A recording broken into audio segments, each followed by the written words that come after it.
Doctor Mohan Varghese, എന്തായാലും 28-ാം തീയതി കോടതി ഈ വിഷയം പരിഗണിക്കുന്നുണ്ട്. എങ്ങനെയായിരിക്കും കോടതിയുടെ ഇടപെടൽ? ഇപ്പോൾ ഇത് വലിയൊരു വിവാദം ആയിരുന്നെങ്കിലല്ലേ കോടതി പെട്ടെന്ന് തന്നെ ഒരു ഇടപെടൽ നടത്തിയേനെ. പക്ഷെ അതുണ്ടായില്ല. 28-ാം തീയതി പരിഗണിക്കാനായി മാറ്റിവെച്ചിരിക്കുകയാണ്.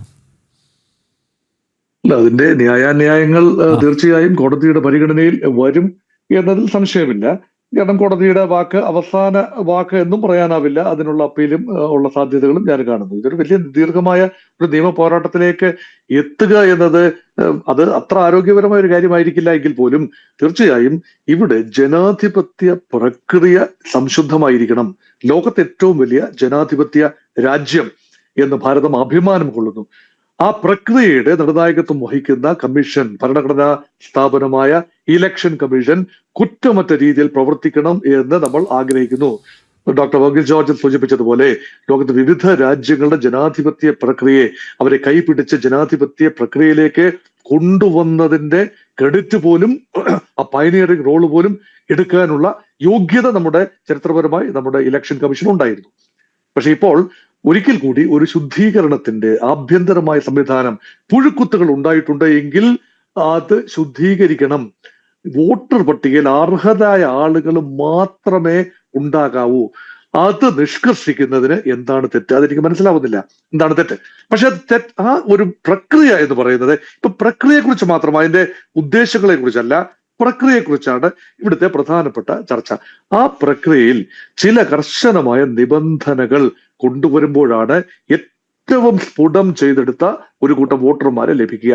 അങ്ങനെ ലഭിക്കണമെങ്കിൽ തീർച്ചയായും ന്യായമായ രേഖകൾ ഹാജരാക്കാൻ പറയും. ഇവിടെ ഏറ്റവും വലിയ ആരോപണം വന്നത് നാളിതുവരെ വോട്ട് ചെയ്ത ശ്രീ സേനാപതി വേണു ഒക്കെ സൂചിപ്പിച്ചതുപോലെ എത്രയോ തെരഞ്ഞെടുപ്പുകളിൽ കഴിഞ്ഞ വർഷങ്ങളിൽ ഈ വോട്ടർ ഐഡന്റിറ്റി കാർഡ് ഉപയോഗിച്ച് വോട്ട് ചെയ്ത ആളുകൾക്ക് ഒരിക്കൽ കൂടി അതിന്റെ സാധുത പരിശോധിച്ച് ഉറപ്പുവരുത്തേണ്ട ഗതികേടിലായി. ഇത് എന്ത് ന്യായമാണ് എന്ന് പറയുമ്പോൾ അതുകൊണ്ടാണല്ലോ ശ്രീ ജയസൂര്യ പറഞ്ഞത്, കാലാകാലങ്ങളിൽ അബദ്ധങ്ങൾ പറ്റിയിട്ടുണ്ട്, അനധികൃതമായ പല ആളുകളും വോട്ട് രേഖപ്പെടുത്തിയിട്ടുമുണ്ട്. ഇന്നലകളിൽ ചെയ്ത തെറ്റ് പരിഹരിക്കാൻ, തിരുത്താൻ ഒരു അവസരം ലഭിക്കുമ്പോൾ അത് തിരുത്തുന്നതിൽ എന്താണ് തെറ്റ് എന്ന് എനിക്ക് ചോദിക്കാൻ സാധിക്കും. അതുകൊണ്ടാണ് ആ ഒരു പ്രക്രിയ ഉണ്ടായത്. അപ്പൊ ഈ പ്രക്രിയയുടെ ഈ ഉദ്ദേശശുദ്ധിയെ കുറിച്ചാണ് ഇനി അടുത്ത ചോദ്യം. എന്താണ് ഉദ്ദേശശുദ്ധി? അവിടെയാണ് ബീഹാർ രാഷ്ട്രീയം കടന്നു പോകുന്ന തെരഞ്ഞെടുപ്പ്. ശക്തമായ മത്സരം പ്രതീക്ഷിക്കുന്നുണ്ട്. കാരണം ഇന്ത്യ മുന്നണിക്ക് കാര്യമായ ഒരു നമ്പർ ഗെയിമിൽ കാര്യമായ ഒരു നേട്ടമുണ്ടാക്കാൻ കഴിഞ്ഞ ലോക്സഭാ തെരഞ്ഞെടുപ്പിന് സാധിച്ചിട്ടില്ല എന്നത് ഒരു വസ്തുതയാണ്. പക്ഷെ നിയമസഭാ തെരഞ്ഞെടുപ്പിലേക്ക് വരുമ്പോൾ ഈ RJD കോൺഗ്രസ് സഖ്യം, അവരോടൊപ്പം CPIയും CPMും CPIMLും എല്ലാം ചേരുന്ന ഒരു സാമാന്യം ശക്തമായ ഒരു സഖ്യം തന്നെയാണ്. അവർക്ക് വലിയ ജനകീയ അടിത്തറയുണ്ട്. RJD പോലെയുള്ള ഒരു പാർട്ടിക്ക് ബീഹാറിൽ ചില മേഖലകളിൽ ജനകീയ അടിത്തറയുണ്ട്. യാദവ് മുസ്ലിം MY കോമ്പിനേഷൻ ഇപ്പോഴും വർക്ക് ചെയ്യുന്ന ഒരു സംസ്ഥാനമാണ് ബീഹാർ എന്നോർക്കണം. മാത്രമല്ല അതർ ബാക്ക്വേർഡ് കാസ്റ്റ് പലപ്പോഴും നിതീഷ് കുമാറിന്റെ പിന്നിൽ, അതാണ് രാഷ്ട്രീയ ജനതാദളിന്റെ ഒരു സഖ്യം. പക്ഷെ ഇവിടെ രാഷ്ട്രീയ ജനതാദളിനെ പോലും ഒരു പക്ഷേ നിഷ്പ്രഭമാക്കിക്കൊണ്ട് ഭാരതീയ ജനതാ പാർട്ടിക്ക് കൂടുതൽ സീറ്റുകൾ ലഭിക്കുകയും അടുത്ത മുഖ്യമന്ത്രി പദവിയിലേക്ക് വരികയും ഒക്കെ ചെയ്യാനുള്ള സാധ്യതയുണ്ട് എന്ന് പൊതുവെ വിശകലനം ചെയ്യപ്പെടുന്നു.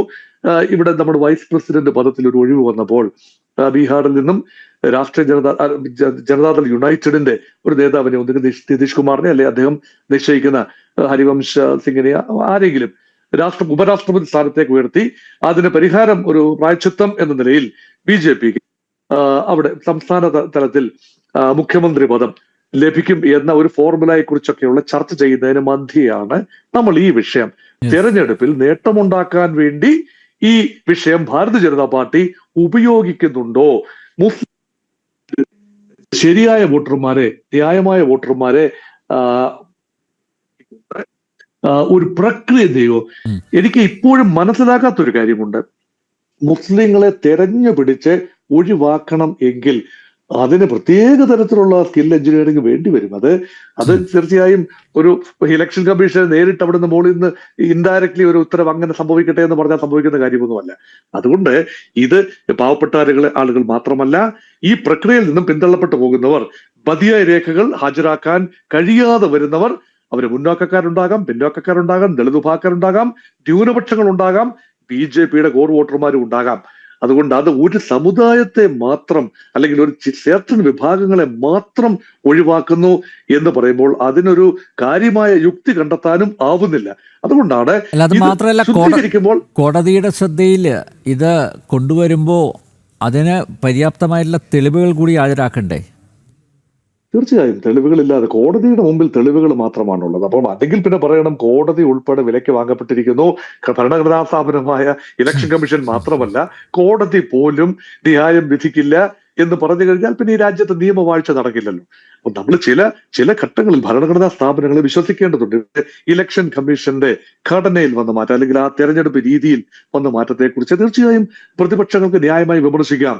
പ്രതിപക്ഷ നേതാവ്, പ്രധാനമന്ത്രി, ആഭ്യന്തരമന്ത്രി ഈ 3 പേര് ചേർന്ന് ചീഫ് ഇലക്ഷൻ കമ്മീഷണറെയും കമ്മീഷണർമാരെയും നിയമിക്കുമ്പോൾ അവിടെ ഒരു രാഷ്ട്രീയ പരിഗണന ഉണ്ടാകും എന്ന് പറയുന്നത് അതൊരു യാഥാർത്ഥ്യം, അതൊരു പ്രൊറോഗറ്റീവാണ്. ഒരുപക്ഷെ തീർച്ചയായും അതൊരു ഭരിക്കുന്ന രാഷ്ട്രീയ കക്ഷിയുടെ പ്രൊറോഗേറ്റീവാണ് പലപ്പോഴും ഘടനകളെ അനുകൂലമാക്കിയെടുക്കുക.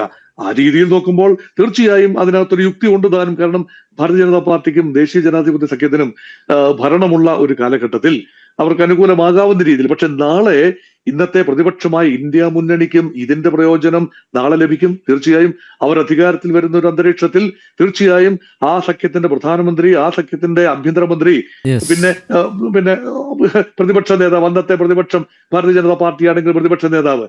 അതുകൊണ്ട് ഇപ്പോഴത്തെ പാർട്ടിക്ക് മാത്രമാണ് ഒരു നിയമനിർമ്മാണത്തിൽ ഒരു തീരുമാനമെടുക്കുമ്പോൾ ഇപ്പോഴത്തെ ഭരണകക്ഷിക്ക് ആനുകൂല്യം ലഭിക്കുന്നു എങ്കിൽ അത് താൽക്കാലികമാണ്. അങ്ങനെ അല്ല ഇരിക്കണമെങ്കിൽ ഇനി വരാൻ പോകുന്ന എല്ലാ തെരഞ്ഞെടുപ്പും അട്ടിമറിക്കപ്പെടണം. വോട്ടർ പട്ടികയിലെ അട്ടിമറി നടക്കണം, അതുപോലെ വോട്ടിംഗ് യന്ത്രത്തിൽ അട്ടിമറി നടക്കണം. ഈ എല്ലാ ഘടകങ്ങളും എതിരായി എന്തെങ്കിലേക്കൂ അങ്ങനെയൊന്നും സംഭവിക്കുമെന്ന് കരുതാനാവില്ല. ഇപ്പോഴും നമ്മൾ ലോകത്തിന് മുമ്പിൽ നമ്മൾ പരിഹാസ്യരായി നിൽക്കാൻ പാടില്ല. ആഭ്യന്തരമായി നമുക്ക് ചർച്ച ചെയ്യാൻ കുഴപ്പമില്ല. പക്ഷെ ലോകത്തിന് മുമ്പിൽ ലോകം ബഹുമാനത്തോടെ കാണുന്ന ഒരു ജനാധിപത്യ പ്രക്രിയ ഇവിടെ ആകെ അലമ്പാണ് എന്നൊരു പ്രതീതി ലോകരാജ്യങ്ങളുടെ മുന്നിൽ വയ്ക്കുമ്പോൾ ഭാരതത്തിന് സ്വയം ശുദ്ധീകരിക്കാനുള്ള അവകാശമുണ്ട് എന്നുകൂടി ലോകം മനസ്സിലാക്കും. അതിനുവേണ്ടി ഒരു ആത്മാർത്ഥമായ ശ്രമം ഇലക്ഷൻ കമ്മീഷൻ നടത്തുന്നു എങ്കിൽ സംശയദൃഷ്ടിയോടുകൂടി മാത്രം അതിനെ കാണുന്നതിന് തീർച്ചയായും അതിൻ്റെതായ പോരായ്മകളുമുണ്ട്.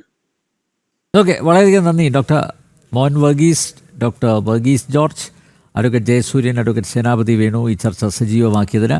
വോട്ടർ പട്ടിക അട്ടിമറിച്ച് തെരഞ്ഞെടുപ്പ് സംവിധാനത്തിൻ്റെ സുതാര്യതയും വിശ്വാസ്യതയും തകർക്കുന്ന സമീപനം ആരുടെ ഭാഗത്തു നിന്നുണ്ടായാലും അതിനെ ചെറുത്തു തോൽപ്പിക്കണം. ബീഹാറിൽ വോട്ടർ പട്ടികയിൽ നിന്നും പുറത്താക്കപ്പെട്ട 52 ലക്ഷം എന്നതൊരു ചെറിയ സംഖ്യയല്ല. രാജ്യത്തിൻ്റെ സുരക്ഷയ്ക്ക് പുറത്തു നിന്നും ഭീഷണി ഉയർത്തുന്നവരെ പോലും പൗരന്മാരാക്കി അവർക്ക് വോട്ടവകാശം പ്രദാനം ചെയ്യുന്ന സ്ഥിതിവിശേഷം അത്യന്തം നിർഭാഗ്യകരമാണ്. കേന്ദ്ര തിരഞ്ഞെടുപ്പ് കമ്മീഷൻ്റെ തീവ്ര പരിശോധന മറ്റെല്ലാ സംസ്ഥാനങ്ങളിൽ കൂടി നടക്കുമെന്ന് തന്നെ നമുക്ക് പ്രത്യാശിക്കാം.